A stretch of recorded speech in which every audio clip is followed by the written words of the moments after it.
रत्नागिरी जिल्ह्यात हनुमान जयंतीचा उत्सव यंदा मोठ्या उत्साहात आणि भक्तिमय वातावरणात साजरा करण्यात आला.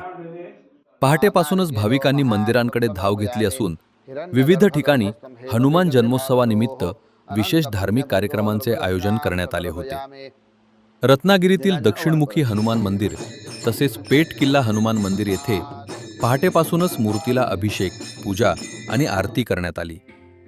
सूर्योदयाच्या शुभक्षणी हनुमान जन्माचा मुख्य सोहळा पार पडला आणि यावेळी संपूर्ण मंदिर परिसर बजरंगबली की जयच्या जयघोषाने दुमदुमून गेला.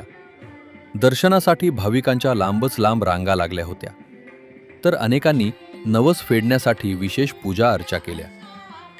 केवळ शहरातीलच नव्हे तर आसपासच्या ग्रामीण भागातूनही मोठ्या संख्येने नागरिकांनी उपस्थिती लावली.